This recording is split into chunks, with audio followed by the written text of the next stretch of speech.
Bienvenidos al tema número 29 del módulo 8, en el cual hablaremos de los indicadores de solvencia.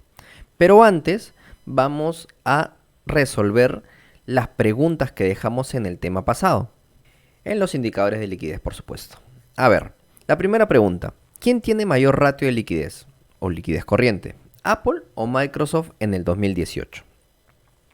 Aquí yo muestro ya los números, pero ¿cómo los hallamos? A ver, déjeme un momento. Y aquí nos situamos en una página financiera. A mí, como ustedes saben, me gusta TIKR. Y ponemos Apple. Luego de cargar la página, nos vamos a descripción general, noticias, finanzas. Hacemos clic en finanzas. Y luego de poner clic en finanzas, nos situamos en cuenta de resultados. Aquí, clic en finanzas. Luego, esta cuenta de resultados, balance de situación, estado de flujo, ratios y segmentos, nos vamos a balance de situación. Luego de ello, podemos ver dónde están los activos y los pasivos.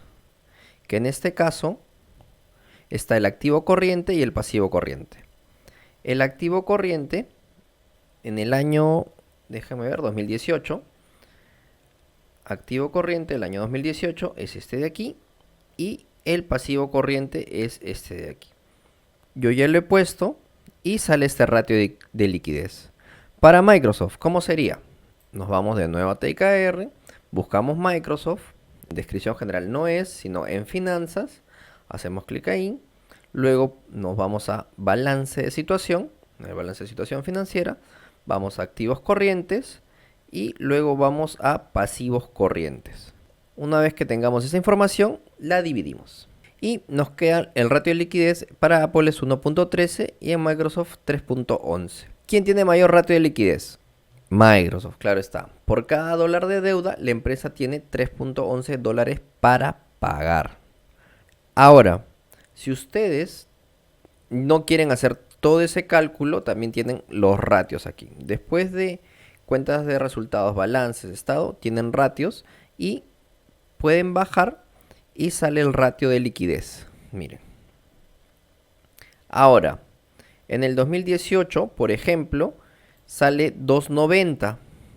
Sale diferente a 3.11. Eduardo, entonces, ¿cuál elijo? Miren, 2.90 a 3.11 es bien cercano. ¿De acuerdo? A mí me gusta, cuando quiero hacer un panorama general, buscar simplemente el ratio.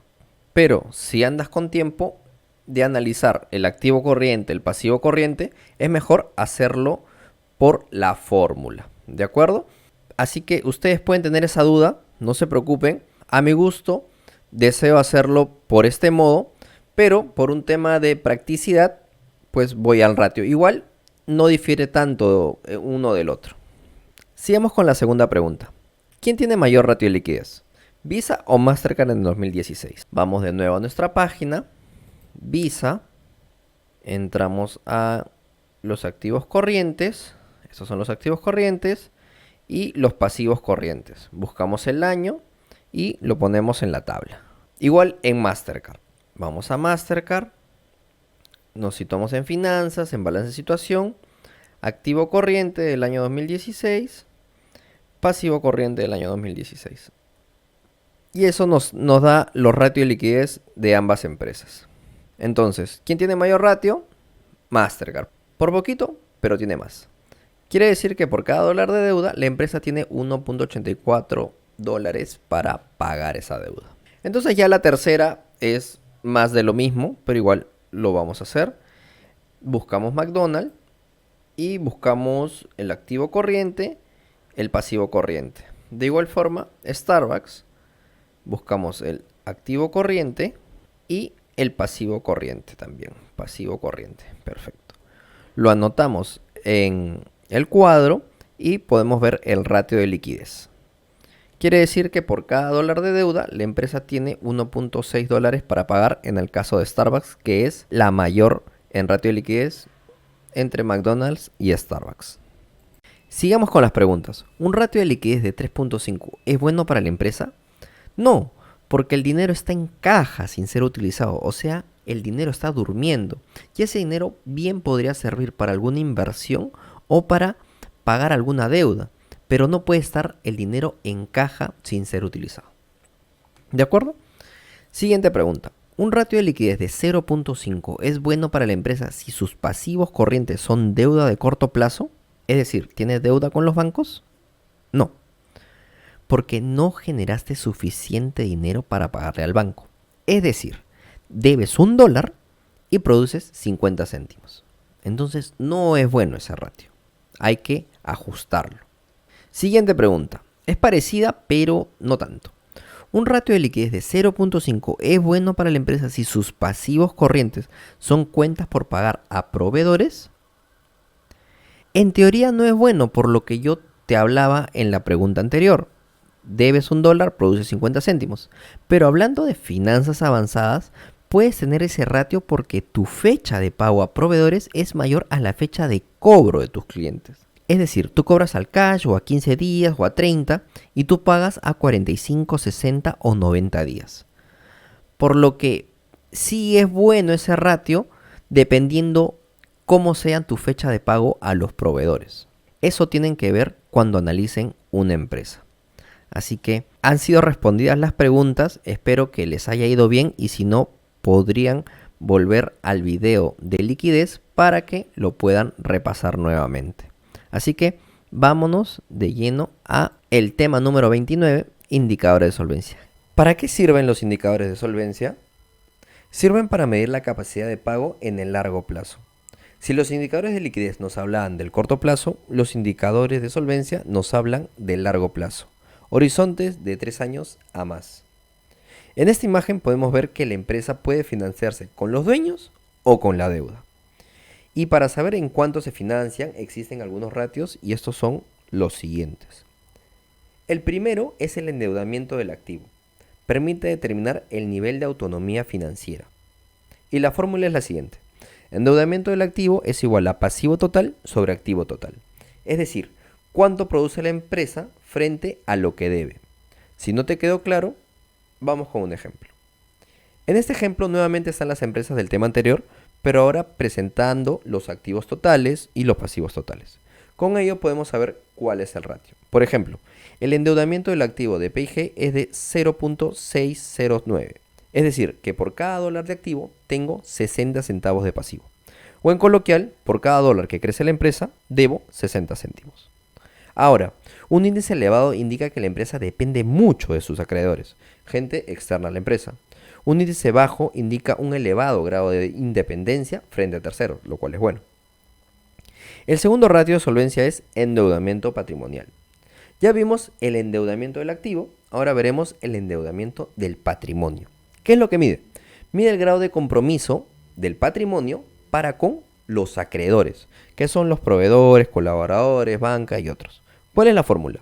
Endeudamiento patrimonial es igual a pasivo total sobre patrimonio. Aquí se lee como el dinero que pusieron los dueños frente a lo que debe la empresa. Pasemos al ejemplo. Aquí tenemos el pasivo total, el patrimonio de las 3 empresas y la fórmula al costado.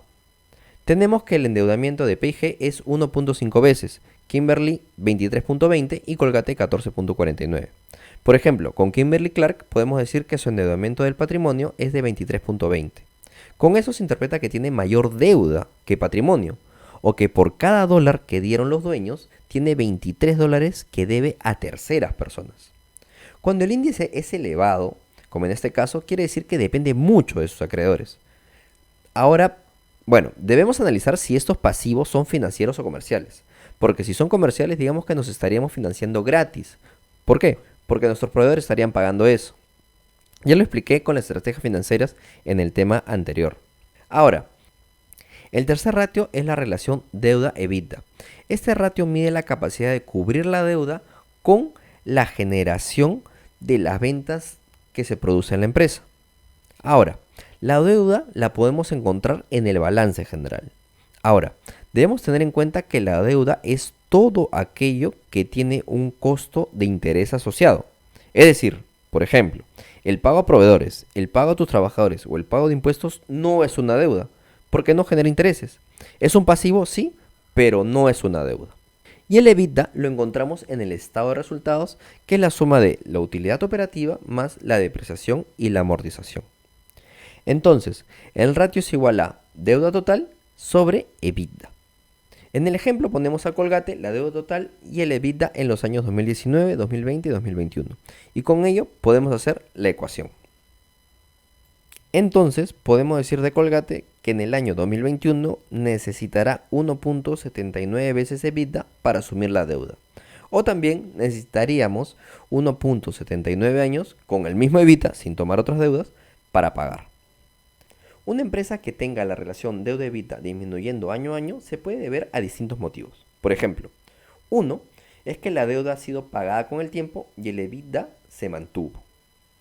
Otra es que la deuda no ha sido pagada, sigue igual, y el EBITDA creció.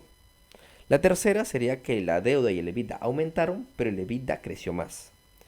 Un cuarto es que la deuda y el EBITDA disminuyeron, pero la deuda disminuyó más. Y la quinta, que la deuda disminuya y el EBITDA aumente, que es el mejor de los mundos. Y si aumenta el ratio, ¿cómo sería? Pues a la inversa. Por ejemplo, el 1 sería la deuda total igual y el EBITDA que baje. En el segundo, que la deuda aumente y que el EBITDA sea igual. Y así con el tercero, cuarto y quinto. Ahora, ¿cuál creen que sea el caso en Colgate? Vamos a ver la deuda total. Vemos cómo año a año ha disminuido. Con eso descartamos que sea la número 2 y el número 3. Ahora, ¿qué dice el EBITDA? Que año a año ha ido aumentando, lo que nos llega a decir que es el mejor de los mundos. La deuda baja y producimos más. Me he tomado realmente varios minutos en mostrar este ratio porque es uno de los más importantes a la hora de analizar una empresa. Si es que la empresa está muy endeudada, no es conveniente invertir en ella, ya que puede surgir problemas en el camino. ¿Como cuáles, Eduardo? Por ejemplo, en épocas donde la Reserva Federal aumenta los tipos de interés, hace que pedir prestado sea más caro. Entonces, pagas más intereses por la deuda. En simple, trabajas más o la empresa trabaja más para pagar la deuda. Nosotros como inversionistas debemos ver cuánto es el ratio de deuda EBITDA en una empresa, porque si es muy alto, cuando haya caídas en bolsa, el precio de la acción se caerá bruscamente. Ahora pasamos a los ejercicios. Recuerden que pueden buscar toda esta info en las páginas web financieras. Un adicional, la deuda y el EBITDA también lo pueden hallar en sus respectivos estados financieros. La primera pregunta es, ¿cuánto endeudamiento del activo tiene Caterpillar en el año 2017? La segunda es, ¿cuánto de endeudamiento patrimonial tiene JP Morgan en el 2020? Sería interesante saberlo. La tercera es, ¿cuánto es la relación deuda-EBITDA de Johnson & Johnson en el año 2019? La cuarta es, ¿quién tiene más endeudamiento del activo? ¿Ford o General Motors en el año 2021? Interesante también saber esa respuesta. La quinta, ¿el endeudamiento patrimonial de Disney en el 2021 es bueno o malo? ¿Por qué? Ya, quiero saber sus interpretaciones. La última es, ¿el ratio deuda-EBIT, no EBITDA, EBIT de Netflix aumentó o disminuyó entre los años 2018 y 2021? Eduardo, no me has enseñado deuda EBIT, me has enseñado deuda EBITDA. Ya, está bien, de acuerdo con eso. Pero tú puedes analizar otro ratio porque EBIT y EBITDA son bien parecidos, solo que a uno no le agregas la amortización y depreciación y a otro sí le agregas la depreciación y amortización. Vamos, tú puedes analizar ese ratio sin que yo te lo haya enseñado. Tú puedes. Y bueno, con esta pregunta terminamos el video de hoy. Hagan la tarea para revisarla en la siguiente clase. Traten de analizar otras acciones con los ratios de solvencia para que vayan perfilando qué acciones pueden tener en su portafolio. Así que repasen y nos vemos en el siguiente video.